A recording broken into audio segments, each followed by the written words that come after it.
મારી ભગવતી ચામુંડા એટલું કીધું કે મુંજા માગ બાપ મારી માગો હા મારી આ એક મુખે તું મારી સામે ઊભી છો ને હા મારી ચંડ અને મુંડ બે જયારે પૃથ્વીની માથે તારી સામે જયારે યુદ્ધે ચડ્યા ત્યારે તે આવા એકલા રૂપે બે ને કેમ માર્યા હતા કે મુંજા તેદી મેં બે રૂપ કર્યા હતા હે મુંજા ત્યારે મેં રણ મેદાન ની મારી પાસે શસ્ત્ર હાથની મારી પાસે લઈ અને બે રૂપ કર્યા હતા મારી કેવા રૂપ દેખાડતો અને મારી ભગવતી ઝાડાપ દઈને બે મુખ કર્યા હશે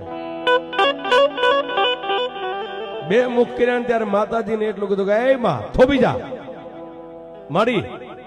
આ બે મુખ રહ્યા ને એમાંથી હવે જો એક મુખ કરીને તો તને તારા મુંજાના સોગંદ છે માતાજી દરબારગઢના ઓરડાની માલિપા થોભી ગયા પણ મુંજા આમ કે હા માં